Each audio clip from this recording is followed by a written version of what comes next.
Hola a todos, nos da mucho gusto poderlos recibir en este programa de ¿Qué dicen hoy los tribunales? Muchas gracias a IntelliJuris por permitirnos, como cada mes, poder acompañarlos. Mariana, buenos días. Hola Denise, buenos días a ti y a todos los que ya nos están acompañando. Muchas gracias por estar con nosotros en este capítulo 17 y pues bueno, qué padre seguir aprendiendo al lado de ustedes. Muy bien, pues este mes, aunque los últimos 15 días de agosto no hubo publicación de precedentes los últimos 15 días de julio no hubo publicación de precedentes por el periodo vacacional. Aún así hubo un material muy bueno que se publicó en los primeros 15 días y los queremos compartir con ustedes. Entonces, pues sin más introducción, nos vamos a comenzar con unas tesis de derecho administrativo. Estas las emitió un tribunal colegiado de circuito de la Ciudad de México y el tema es las responsabilidades de los servidores públicos.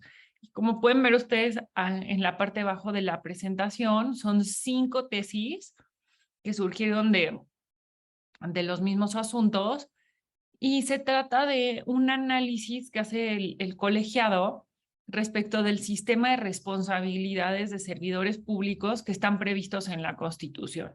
Y un poco aquí el planteamiento que se dio durante la tramitación de los juicios previos, del juicio anterior al de amparo, era si podía un servidor público incurrir por ejemplo, en responsabilidad administrativa y responsabilidad penal al mismo tiempo.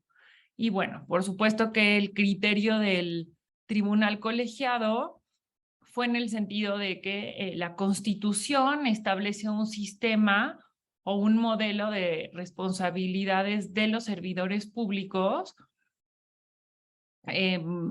con 4 ejes, ¿no? La responsabilidad política, penal, y la administrativa en 2 vertientes. Una de carácter disciplinario, que esta tiene como finalidad el sancionar la conducta realizada por el servidor público. ¿Qué quiere decir? Que se reprueba en sí misma la conducta que tuvo un servidor, ¿no?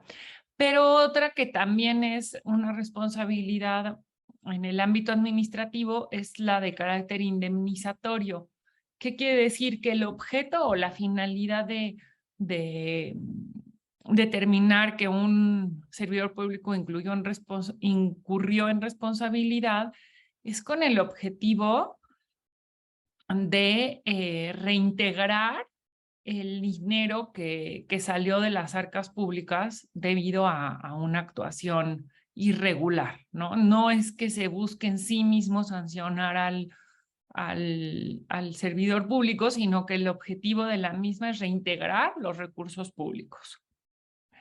Y en este caso, bueno, esto es como el primer punto y dice, bueno, estas 4 tipos de responsabilidades no se excluyen entre sí, sino que pueden convivir una con la, bueno, no pueden convivir, sino que por una misma conducta pueden incurrir en más de una de ellas, ¿no? En esta tesis que ahorita están viendo, se analizan como las 2 tipos de responsabilidades o las 2 naturalezas que pueden tener o diferencias entre las que son meramente punitivas y las que son resarcitorias, que es justamente lo que acabo de comentarles, ¿no?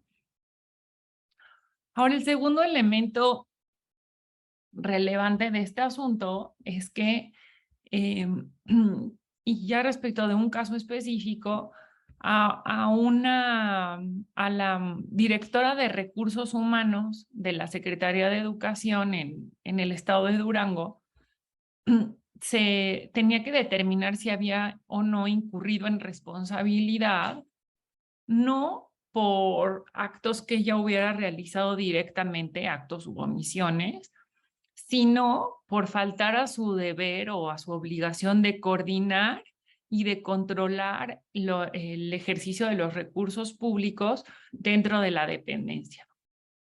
Y la conclusión a la que llegó el tribunal colegiado es que sí existe estas obligaciones de control y de coordinación para ciertos servidores públicos, atendiendo a la función que realiza. Y en este caso, la directora de Recursos Humanos sí fue considerada o se ratificó que era responsable por pagos que se hicieron a trabajadores que se determinó que eran inexistentes.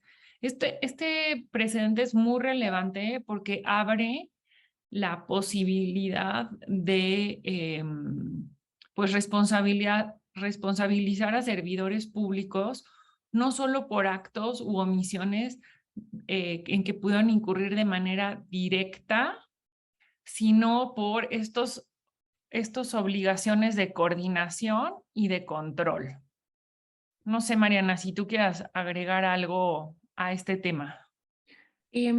Pues nada más comentar que justo estos dos principios de coordinación y control, lo que tú dices, son muy interesantes porque todavía no sabemos cuál es el alcance que debe dárseles, ¿no? Y bueno, al menos en esta tesis el alcance es amplio y aplica, pues tal vez no solo para el ejercicio de recursos públicos, pero podría aplicar para un efectivo desempeño de las labores de los servidores públicos, ¿no? Y cuando estas conductas no se apeguen a estos principios y generen una afectación a particulares, pues bueno, también podría generar algún tipo de responsabilidad para los servidores públicos. Digo, no lo sabemos, pero podría ser una interpretación. Y también es interesante que estos dos principios se sumen de alguna forma a aquellos contenidos en la Constitución, ¿no? Justo en esta tesis que estamos viendo, el artículo 134 de la Constitución, que como ya sabemos, determina que los recursos económicos públicos, ¿no? Deberán de ejercerse y administrarse con eficiencia, eficacia, economía, transparencia y honradez. Y pues bueno, es interesante cómo se ha ido desarrollando este tema a partir de toda la reforma que hubo en la materia con el Sistema Nacional Anticorrupción, ¿no? Solo sería como ese último comentario.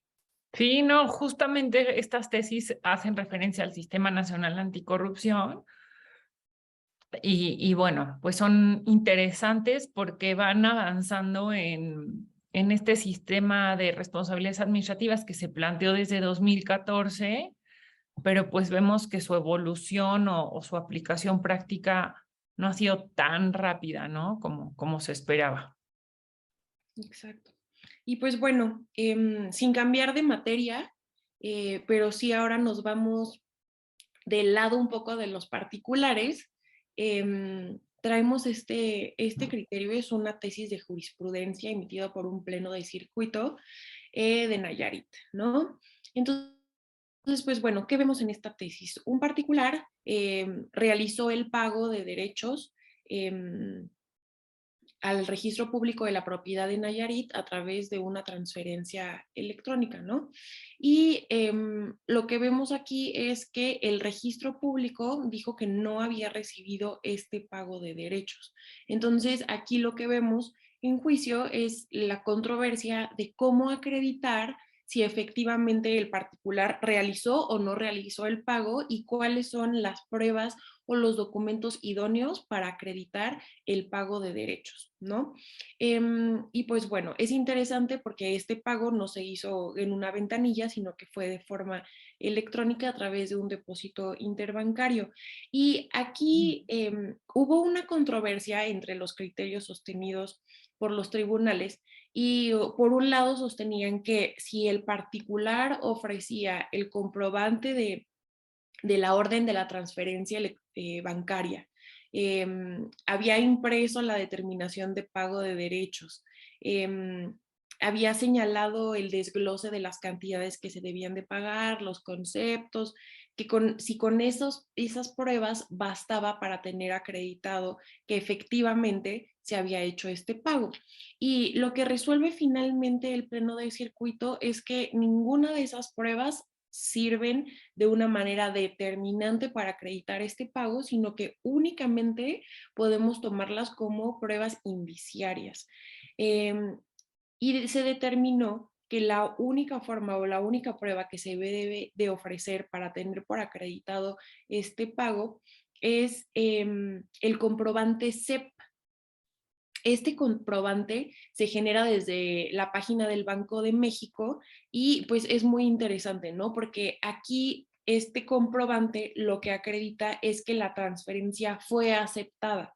No se limita a que la transferencia fue enviada, ¿no? Y pues esto es justo un punto muy importante, pues aquí es donde efectivamente se recibió ese dinero por parte del Registro Público de la Propiedad de Nayarit. Y lo interesante en esta tesis que vamos a ver que está muy larga, es que este comprobante se puede obtenerse de una forma gratuita a través de la página oficial del Banco de México y para obtenerla no necesitamos el consentimiento de la autoridad responsable o de la dependencia que haya recibido este pago, simplemente lo podemos descargar en cualquier momento y pues bueno, incluso nos puede servir para tener una constancia de cuándo efectivamente se realizó una transferencia bancaria. Entonces, pues bueno, esta controversia nace a partir de que la autoridad responsable pues no reconoce que sí recibió el pago, ¿no? Sí, y aquí, Mariana, lo que tú dices creo que es importante porque esta página de Banco de México y esta opción de confirmar una transferencia bancaria, si bien en esta tesis se refiere a un pago de derechos con el registro público, en realidad creo que es relevante y resultaría aplicable incluso para pagos entre particulares en el que, digo, yo la verdad me quedé pensando, dije, bueno, o sea, un pago y de verdad necesito saber y tener la certeza de que se recibieron los recursos, pues acudiría a esta página de Banco de México para obtener este comprobante y con base en esta jurisprudencia decir que ese sí es un elemento que puede dar certeza de que fueron recibidos los recursos. Entonces, creo que también tiene una aplicación en el ámbito privado, ¿no? Y por eso lo quisimos comentar con ustedes. Sí, y en este sentido, pues incluso de forma práctica, en las propias compras y ventas que hacemos entre particulares, ¿no? Que muchas veces ya los pagos se hacen a través de transferencias bancarias y muchas veces hay esta situación de incertidumbre, incluso entre los particulares, de si sí te realizaron el pago o no te lo realizaron. Y la forma en que lo acreditamos y de una manera incorrecta es con que tú hiciste la transferencia, ¿no? Ujú. Pero en realidad yo creo que sería mucho más útil, incluso a nivel de particulares, que nos fijáramos en este comprobante CEP de que la transferencia efectivamente fue enviada, ¿no? Exacto. Y ahorita me detengo en una pregunta, un comentario que hace Blanca Laura Olivier respecto de los criterios en materia de responsabilidades administrativas. Y su pregunta es, nos dice, cuando no existe un marco legal específico, por ejemplo, para los administradores de centros de justicia, ¿se puede aplicar de manera general la Ley General de Responsabilidades Administrativas? A veces los administrativos quieren rebasar a los operadores jurisdiccionales. Bueno, la Ley General de Responsabilidades Administrativas aplica en principio a servidores públicos del gobierno federal y cada una de las entidades federativas, cada uno de los estados estaba o está obligado desde que se expidió esta ley a adecuar su sistema, su ley local de responsabilidades administrativas a los mismos términos y a los mismos términos en los que está la ley general. Ahora, podemos encontrar, si nos hablas de administradores de centros de justicia, pues, por ejemplo, si fuera un servidor público local, en principio está sujeto a la legislación de responsabilidades administrativas del Estado. Pero en el supuesto de que hubiera una discrepancia entre lo previsto por la legislación local y la ley general, sí hay forma de argumentar y basado en justamente en la reforma constitucional de lucha contra la corrupción, que la ley local, o sea, que el Congreso local estaba obligado a adecuar su legislación a lo local a la federal. Y de ahí como a armar pues, este ganchito para poder lograr la aplicación de alguna causal prevista en la ley general, ¿no? No les aplica de manera directa, pero sí por esta obligación que que tienen los congresos locales de adecuar su legislación local a la general. No sé si tú quieras agregar algo, Mariana. No, yo creo que lo explicaste muy bien. Muchas gracias, Blanca. Seguimos entonces con esta otra tesis en materia de derecho administrativo. Bueno, pues ya para terminar materia administrativa, también les traemos estas dos tesis aisladas, estas son emitidas por tribunales colegiados, pero pues también es un tema, yo creo que se da mucho, ¿no? Entonces se trata de una empresa que contrató con gobierno y acudió al juicio contencioso administrativo local señalando que había una falta de pago por parte, pues, de la autoridad del contrato, ¿no? Ahora, como nosotros sabemos, hay un presupuesto para acudir al juicio contencioso administrativo y dicho presupuesto es que ya exista una resolución de algún tipo, ¿no? Entonces, en este caso, la empresa acudió sin haber previamente solicitado a la autoridad el pago eh, por la actividad realizada, ¿no? Por el servicio o bien prestado. Y aquí lo que se determinó por parte del tribunal colegiado es que previamente a acudir a este juicio contencioso administrativo local, la empresa contratante debe de haber requerido el cumplimiento respectivo del pago a la autoridad responsable para con ello generar un acto en donde se obligue a la autoridad a manifestar si cumplió o no cumplió. En dado caso de que no dé respuesta a esta solicitud, pues bueno, tendríamos una negativa ficta que de todas formas haría procedente el juicio contencioso administrativo. Y pues bueno, aquí lo podemos ver subrayado en amarillo en esta tesis. Debe existir previamente una resolución expresa o negativa ficta de la que derive el incumplimiento de esta obligación. Es con este acto o con esta resolución que le cause un perjuicio al particular o bien la omisión de la respuesta con la que puede acudir al juicio contencioso administrativo. Y pues bueno, en estas dos tesis, porque recordemos que eran dos, podemos ver también el caso específico cuando se tratan de obligaciones recíprocas.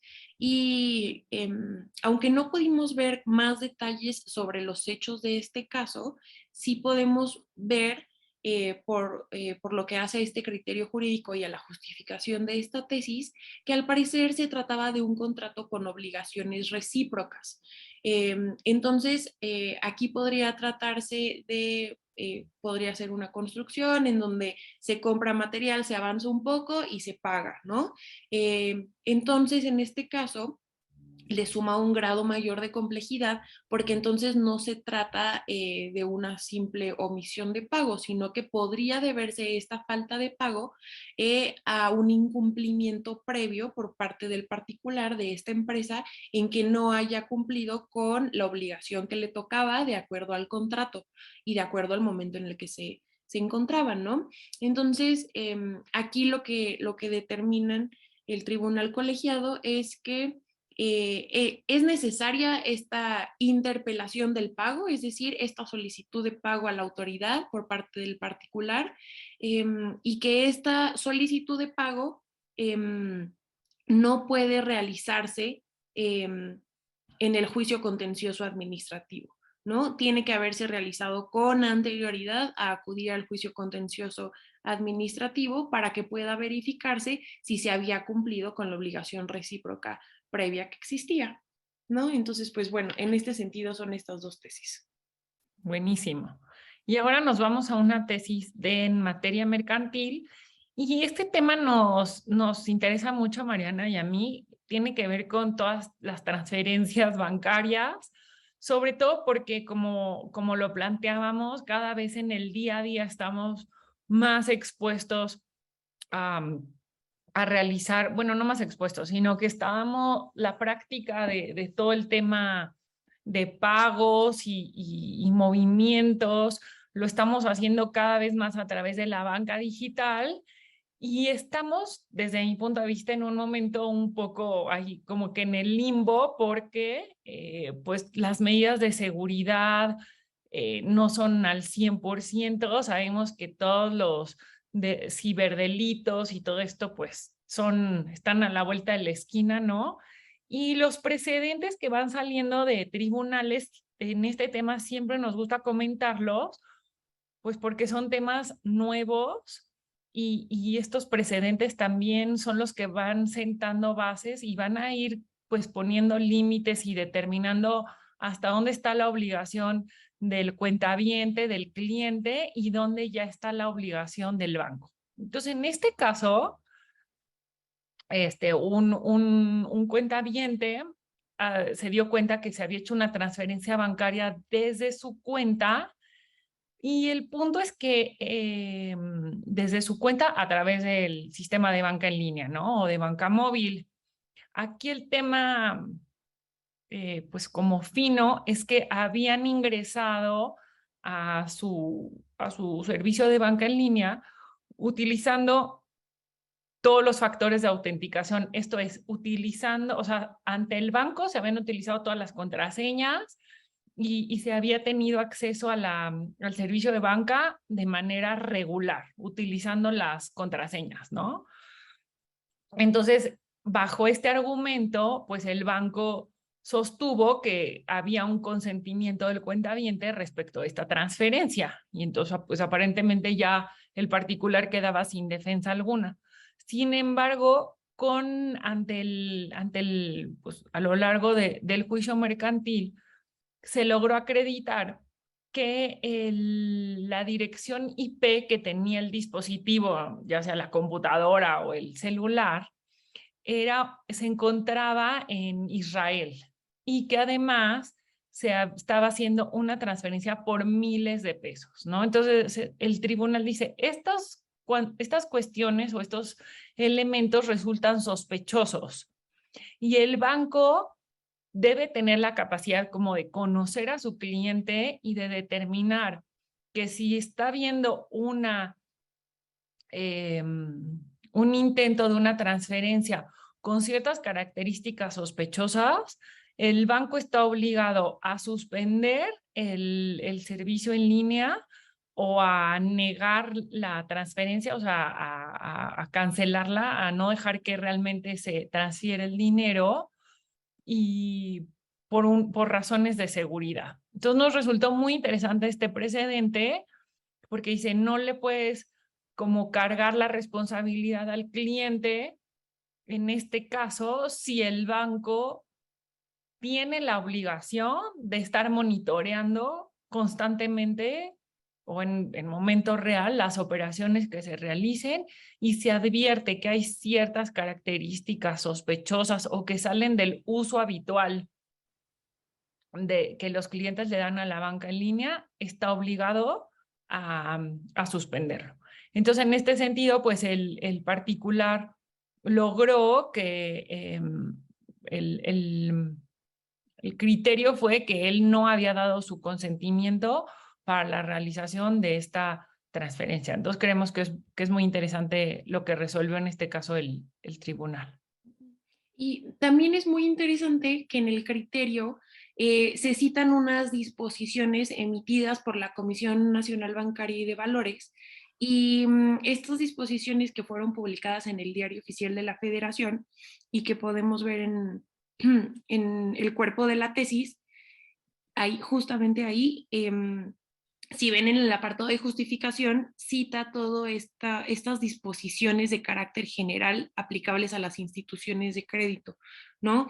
Y es interesante porque de los artículos que está citando en este criterio, dice que justamente los bancos tienen que realizar esta labor de evitar que terceros utilicen la banca en línea del usuario.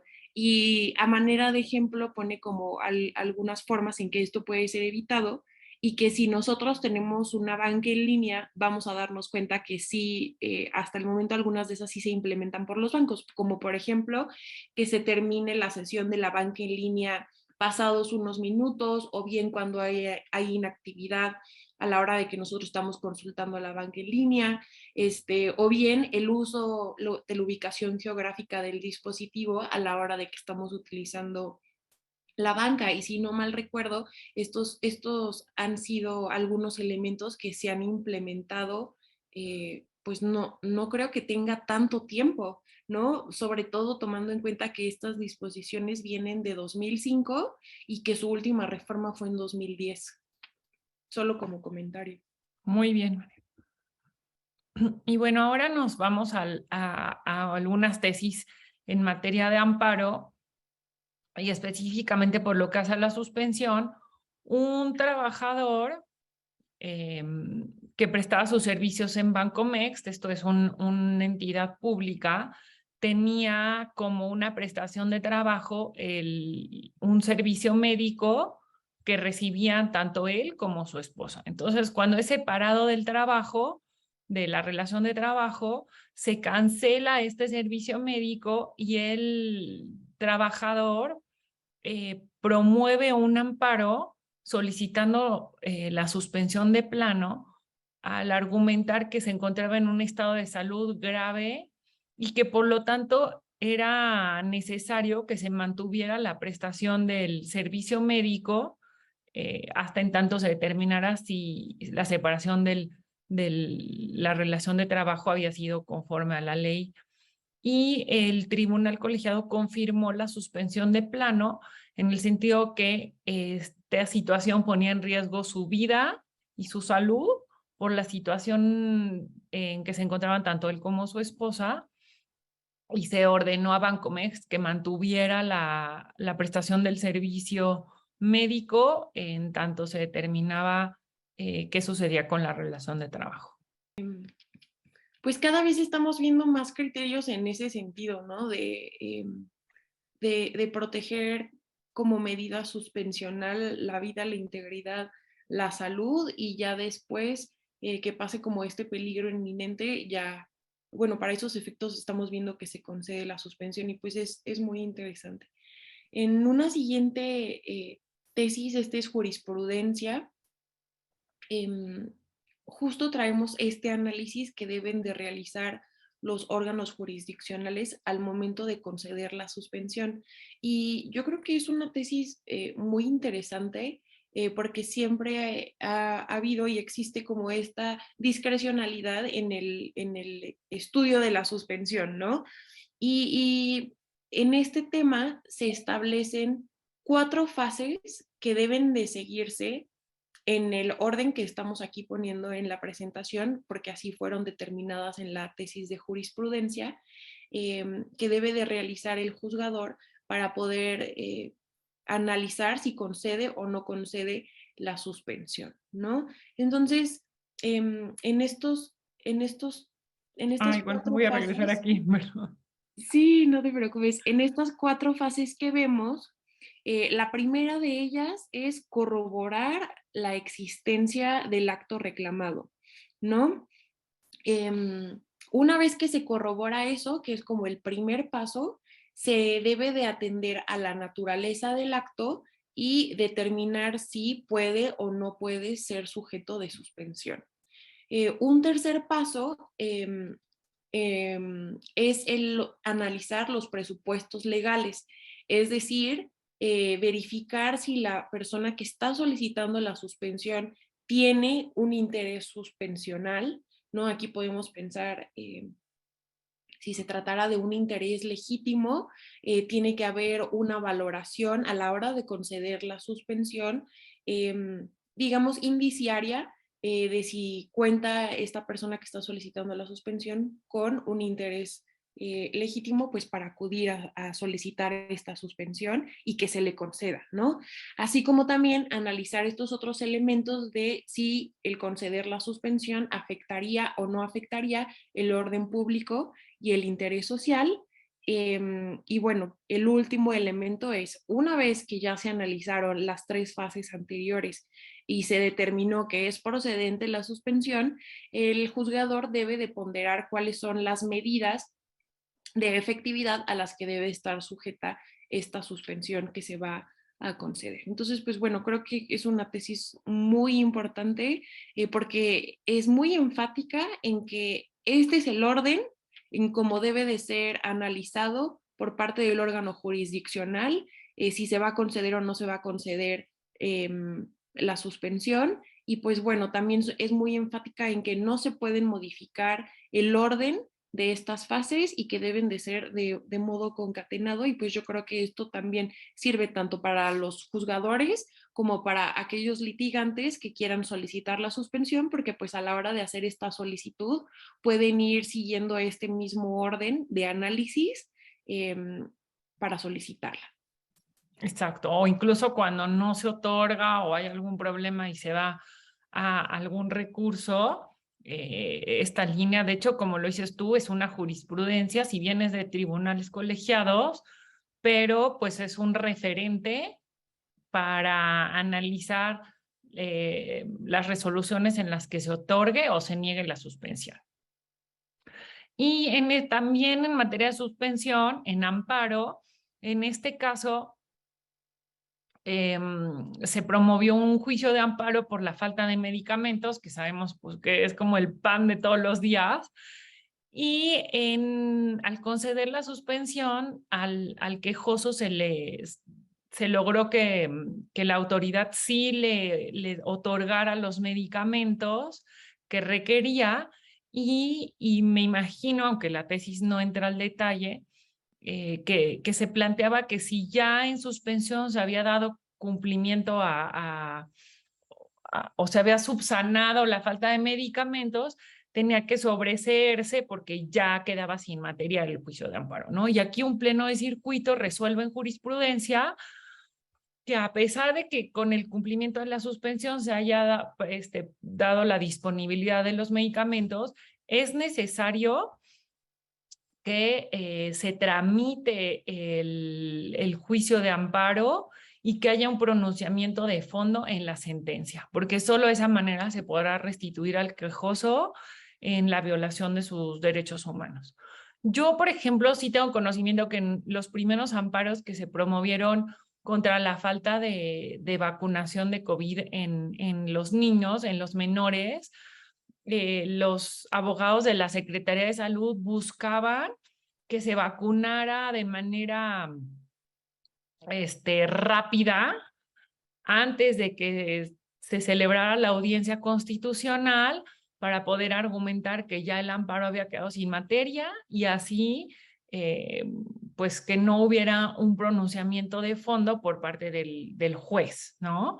Pero con esta tesis dice, bueno, a pesar, por ejemplo, de que ya se vacunó al menor, el juez debe resolver el juicio en sentencia y no procede el sobreseimiento. Y igual se me ocurre otro caso, por ejemplo, tratándose de una persona que esté señalando que no se le ha prestado determinado tratamiento médico, y en la suspensión se obliga a que se conceda ese tratamiento, ¿no? Porque podría afectar la salud, vida o integridad. Y, y pues al final esa suspensión es provisional de alguna forma hasta que se dicta esta sentencia, ¿no? Digamos, provisional en el sentido de que no es definitiva en que sea los mismos efectos que una sentencia, simplemente tiene por efecto durar hasta que se haya dictado una sentencia, ¿no? Entonces, si se comienza a prestar este tratamiento ante la falta de sentencia, pues bueno, simplemente se dejaría de prestar y es importante que exista esta continuidad que solamente puede avalarse de alguna forma o restituir a la persona con la sentencia. Correcto. Y pues bueno, ya para finalizar todas estas tesis en materia de amparo, pues traemos este otro tema, ya no está relacionado con la suspensión, pero pues es interesante porque sí afecta, puede afectar el procedimiento, ¿no? Entonces, bueno, ¿qué fue lo que pasó? En juicio, se promovió un recurso de revisión y en este recurso de revisión se advirtió de oficio, es decir, el mismo equipo de los magistrados advirtió que se habían firmado electrónicamente el acta de la audiencia constitucional en una fecha posterior a su celebración, ¿no? Nosotros sabemos que la audiencia constitucional se puede celebrar en juzgados y no necesariamente en ese momento debe de dictarse la sentencia, ¿no? Esta sentencia puede emitirse con posterioridad, pero sí debe de emitirse en ese momento cuando se realiza la audiencia constitucional esta acta sobre la audiencia, ¿no? Entonces, esa acta en esta tesis de jurisprudencia se determina que debe de firmarse electrónicamente en la misma fecha en que se celebra la audiencia constitucional al terminar el periodo de alegatos, ¿no? Entonces, bueno, esto es un primer momento y ¿qué es lo que sucede o cuáles son las consecuencias a la hora de que no se firma en este preciso momento el acta de audiencia? Las consecuencias es que se transgrede la falta de firma o su firma posterior, como en este caso que se trató de una firma posterior de esta acta, se determinó por parte del tribunal colegiado que transgreden las reglas fundamentales del procedimiento.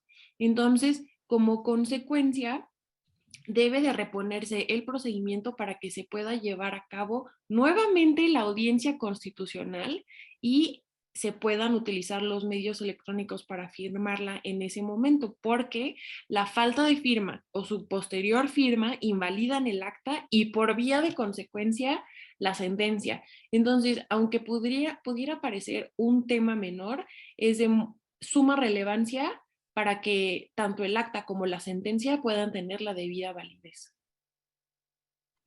Sí, es que aquí vemos un poco como antes, cuando todo era físico, pues fácilmente podía imprimir el acta con una prefechada y firmarla físicamente y no había una forma de corroborar que cuando se había firmado físicamente, ¿no? Pero esta práctica pues ya no va a poder mantenerse cuando ya se utiliza la firma electrónica en la que no queda un registro del momento en el que se hace la firma.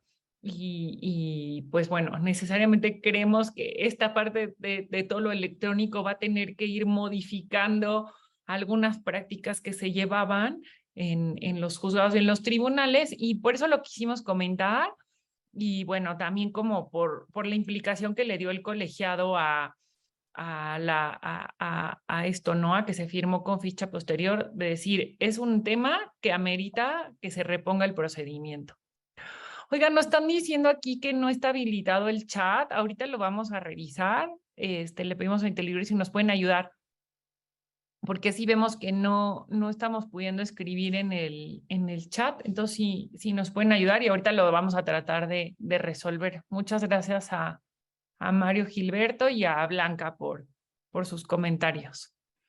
Y bueno, aquí tenemos dos tesis en materia de derecho fiscal. Esta está muy interesante, es un tema como de empresas fantasma y facturas falsas. Entonces, como ustedes recordarán, en el tema de las empresas fantasma, pues la empresa fantasma es la que emite una factura en la que no, que esta factura ampara ciertos bienes o servicios, pero que no queda acreditado que realmente se prestó el servicio o se vendieron los bienes, ¿no? Entonces, Aquí la empresa entró a la lista del 69B, o sea, se consideró por el SAT como empresa fantasma, pero al impugnar esto y llevarlo a juicios, obtuvo una resolución favorable y salió del listado del 69B, ¿no? Entonces ya no era empresa fantasma formalmente, pues.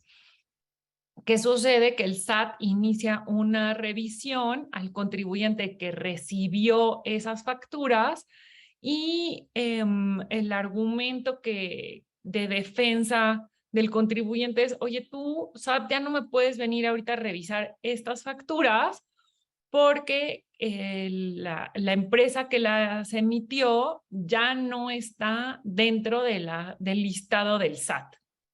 Entonces aquí pues ya quedó como acreditado que los bienes o los servicios que están en estas facturas pues efectivamente sí se realizaron, ¿no?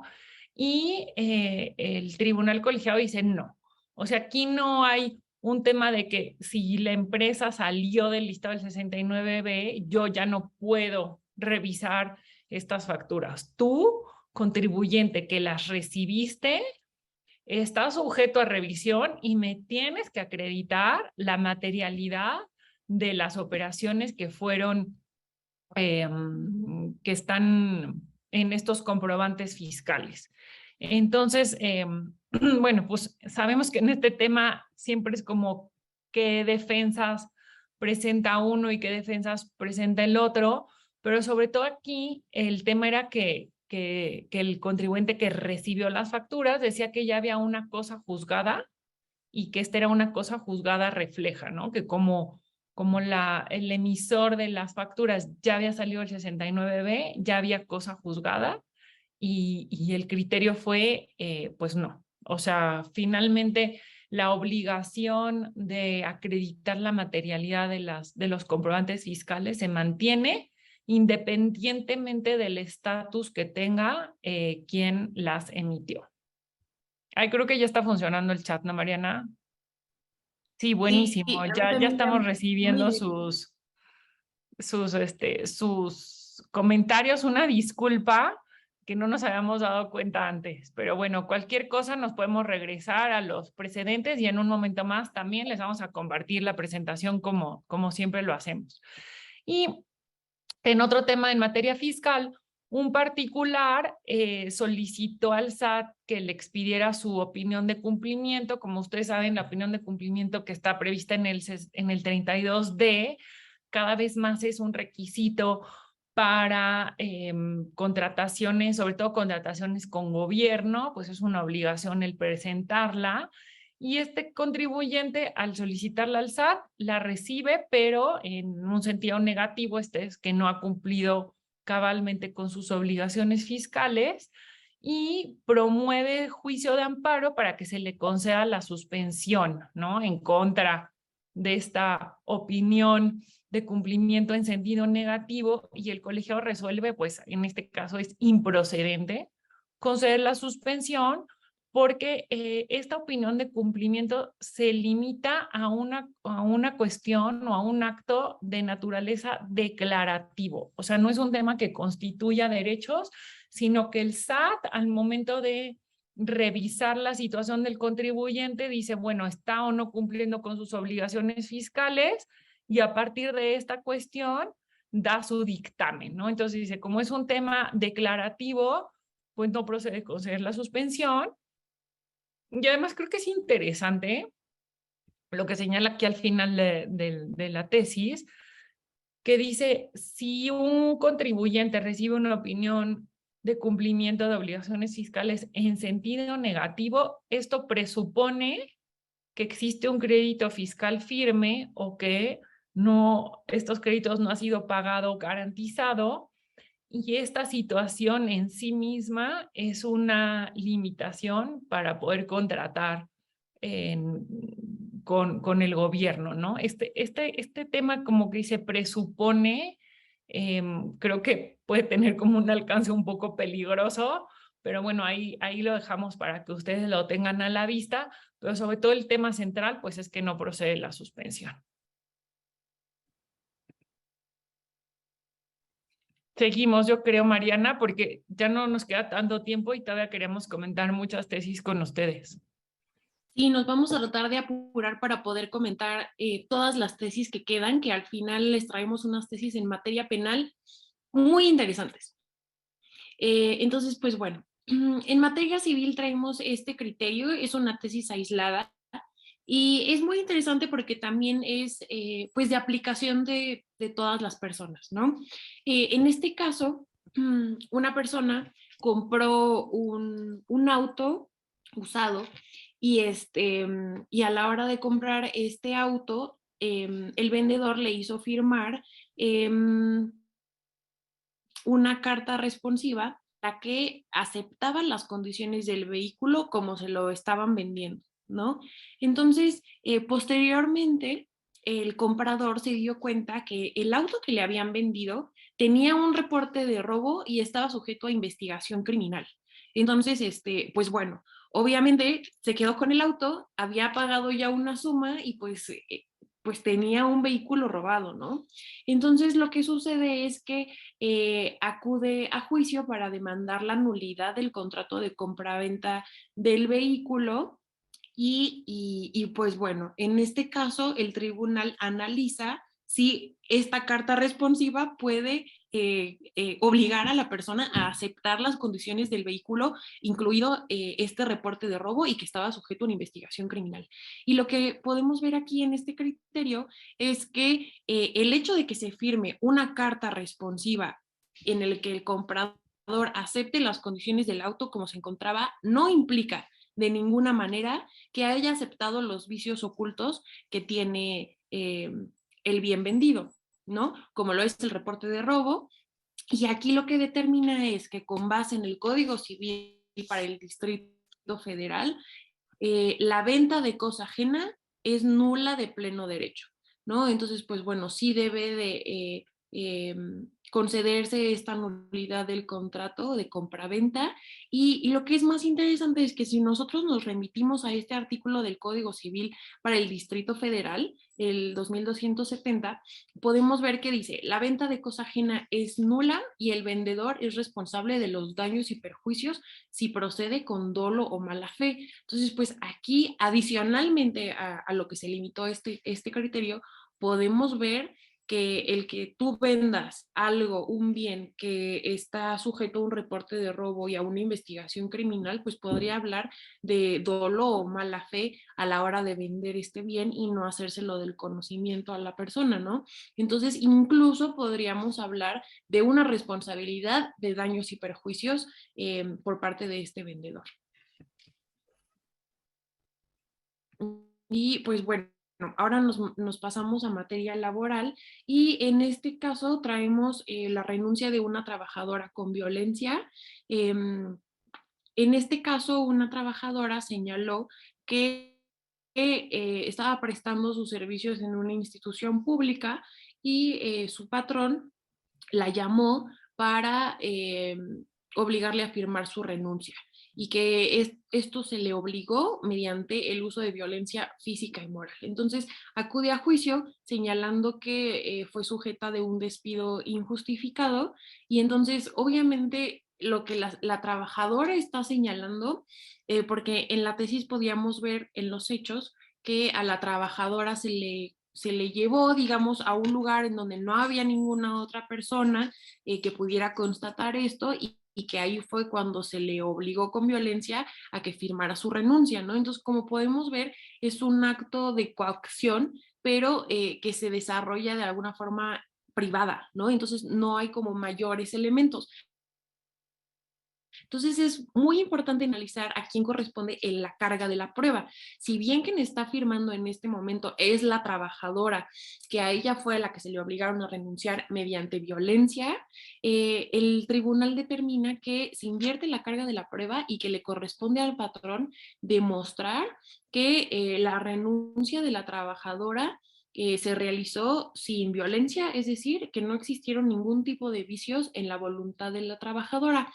Y este criterio se basa en juzgar con perspectiva de género y pues es muy interesante cómo hace aquí el tribunal el análisis de la perspectiva de género con relación a esta renuncia con violencia a la trabajadora. Y lo que señala es, y podemos ver en este apartado del atento, dice, el artículo 11 de la Ley General de Acceso de las Mujeres a una vida libre de violencia prescribe que constituye violencia laboral contra la mujer, entre otros supuestos, la negativa a respetar su permanencia en el trabajo, las amenazas y las humillaciones. Entonces, pues aquí se le estaba privando a la mujer de continuar en su trabajo con base en amenazas y humillaciones, por lo que es aplicable el juzgar con perspectiva de género.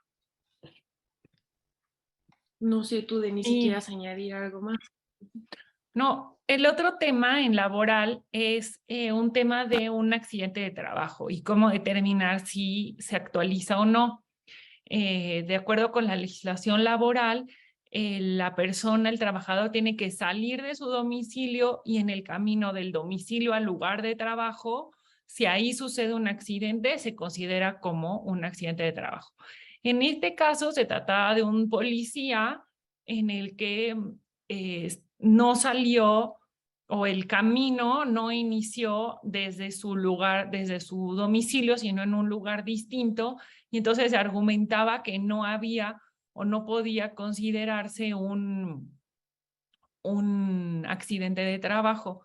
Sin embargo, el criterio del tribunal colegiado fue decir que si se atendía a las funciones que realizaba el policía y que de acuerdo con estas estaba a disposición de su patrón las 24 horas del día, entonces en este caso en específico no era relevante o no importaba de dónde iniciaba el camino, porque estaba a disposición del patrón las 24 horas del día y por lo tanto el accidente que sucedió en el traslado sí debía considerarse como un accidente de trabajo. Y pues bueno, también aquí en materia laboral les traemos este criterio que también es muy interesante, es una jurisprudencia de la segunda sala y se trata del caso de un ex trabajador que acude a juicio para señalar y demandar que su patrón en ese entonces no pagó las aportaciones de vivienda, es decir, las cuotas del Infonavit, ¿no? Y entonces lo que se determina en este caso, se analiza, obviamente se le da la oportunidad al patrón de ofrecer pruebas de que sí cumplió con este pago, que sí inscribió al trabajador, y como no se logró acreditar esta parte en el juicio, en esta parte del criterio jurídico podemos ver de la tesis que procede que la Junta condene al patrón al pago de las aportaciones por el tiempo que duró la relación de trabajo, aunque ya no exista dicho nexo. Por lo que este pago se realizará de forma retroactiva. Y pues bueno, este tema es muy interesante y procede siempre y cuando se haya acreditado, uno, que existió la relación laboral y segundo, que el patrón no logre acreditar en juicio que sí cumplió con esta obligación. Sí, al final aquí es un tema de prueba y un tema como de gobierno corporativo en el sentido de decir, es necesario tomar las medidas necesarias por parte, en este caso, de los patrones, de conservar todos los comprobantes de pago, no solamente en temas del Infonavit, sino pues también en materia laboral, ¿no? Como lo veíamos en el tema de la renuncia de una trabajadora, no, porque en el momento tal vez uno no considera la relevancia de tener esto, pero en juicio vemos cada vez más cómo se está revirtiendo la carga de la prueba o cómo se está acotando mucho más cuáles son los elementos de prueba a los que se les da valor. Entonces, por eso creemos que estas tesis todas tienen como esta necesidad de que ya en la práctica en el día a día se tomen estas medidas y nosotros como abogados o como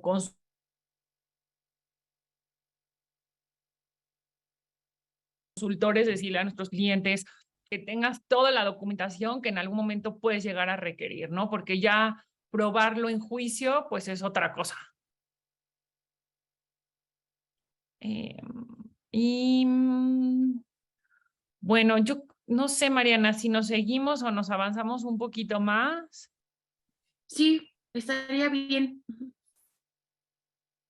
Entonces, bueno, estas tesis de todas formas ya las comentamos, pero se las dejamos a ustedes. Digo, más bien no las comentamos, pero se las dejamos a ustedes en la presentación.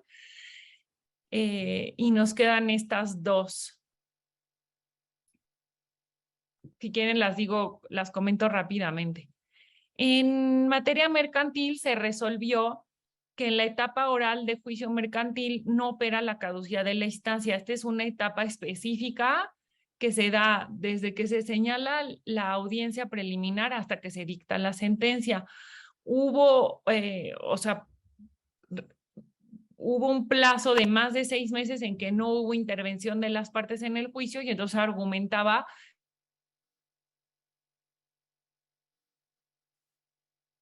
que se había actualizado la caducidad.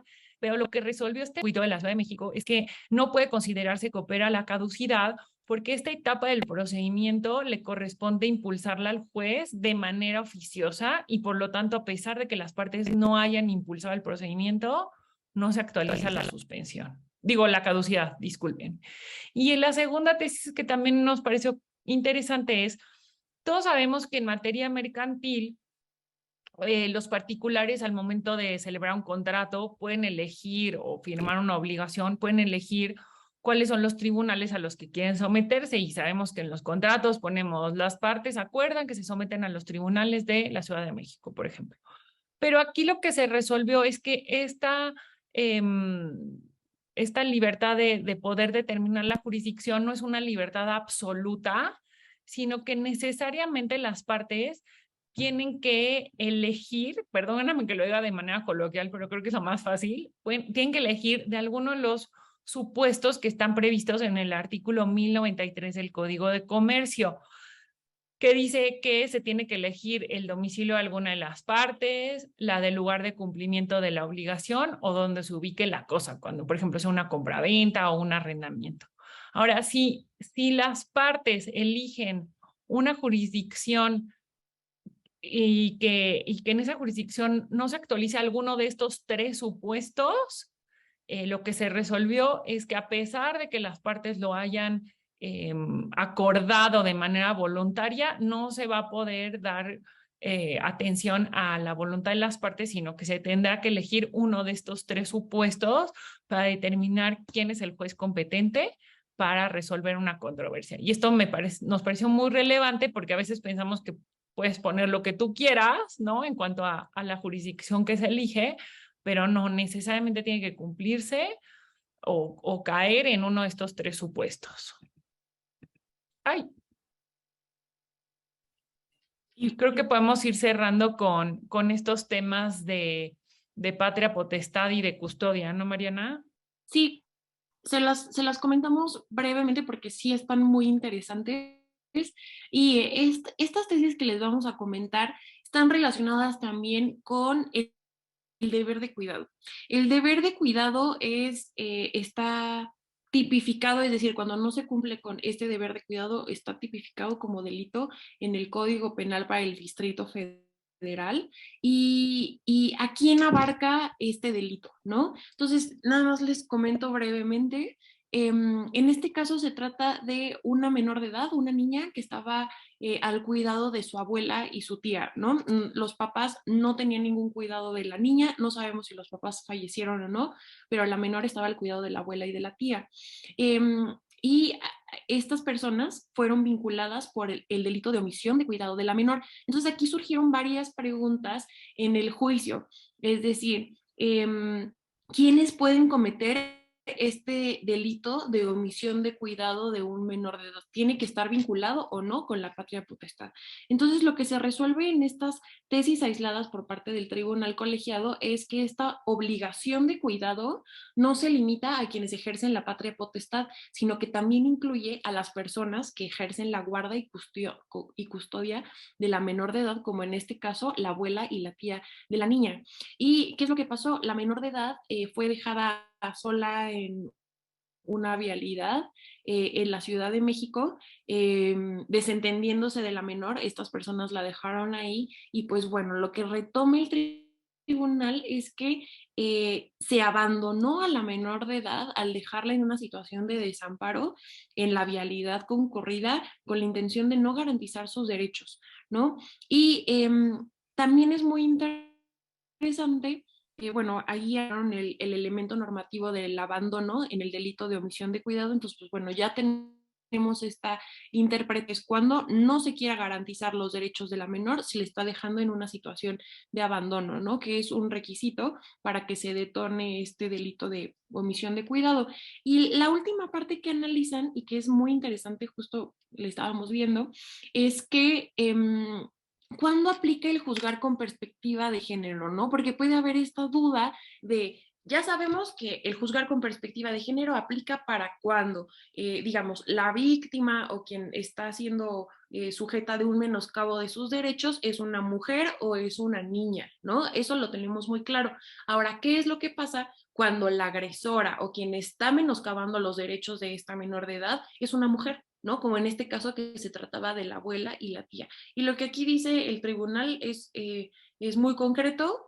La perspectiva de género se debe de aplicar sin importar si quien cometió esta agresión es una mujer o es un hombre. ¿Por qué? Porque se detona cuando la víctima es mujer o niña y también deben de acreditarse otros elementos como lo es el contexto de violencia, uno, y dos, las relaciones de poder que se ejercieron en contra de la víctima menor de edad, ¿no?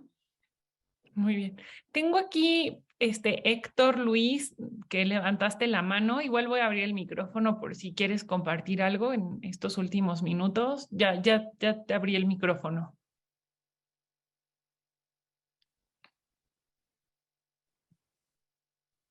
Perdón, lo activé involuntariamente. Gracias. Ah, ok, perfecto. No te preocupes.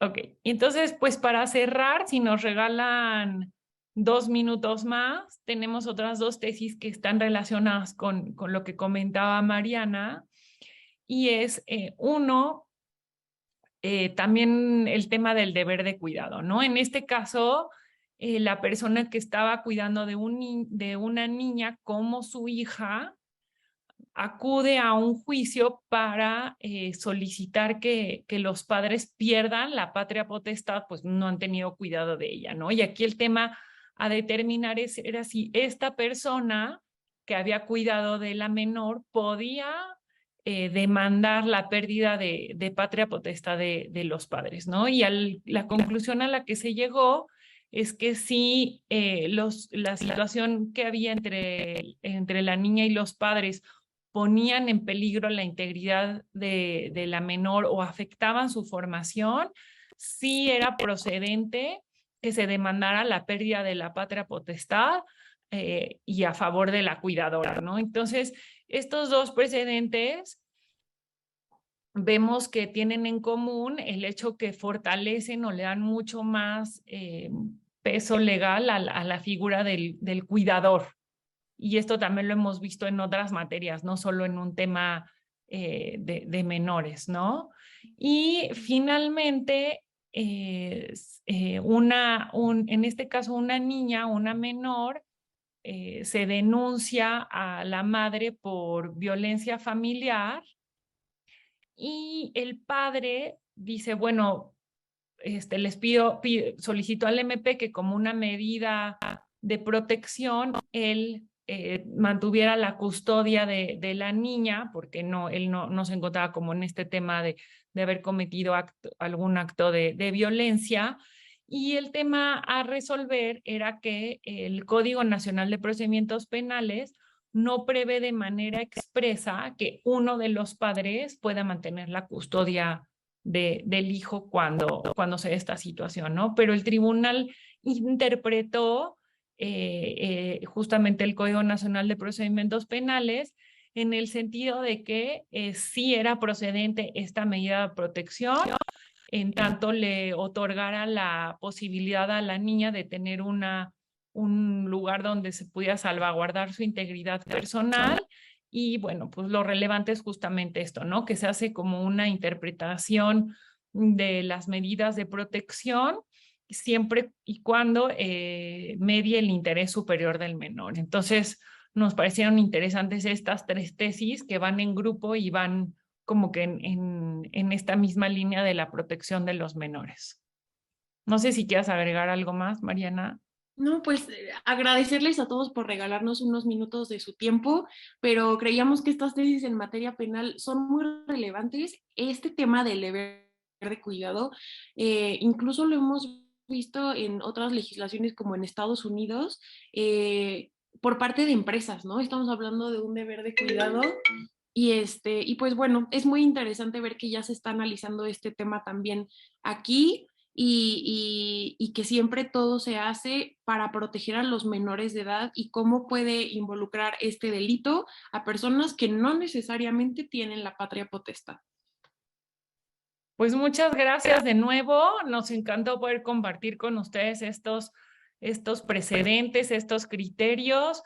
Ahorita mismo vuelvo a enviar ya lo había enviado la presentación, pero la envío de nuevo para que la puedan bajar. Y también recuerden que todo el material lo pueden encontrar en la página de IntelliJuris y ahí también queda grabado el programa y lo pueden volver a ver, lo pueden compartir. Y pues los esperamos el 2 de septiembre en nuestra siguiente edición de ¿Qué dicen hoy los tribunales? Muchas gracias, Mariana, y gracias a IntelliJuris. Gracias, IntelliJuris. Hasta luego. Hasta luego.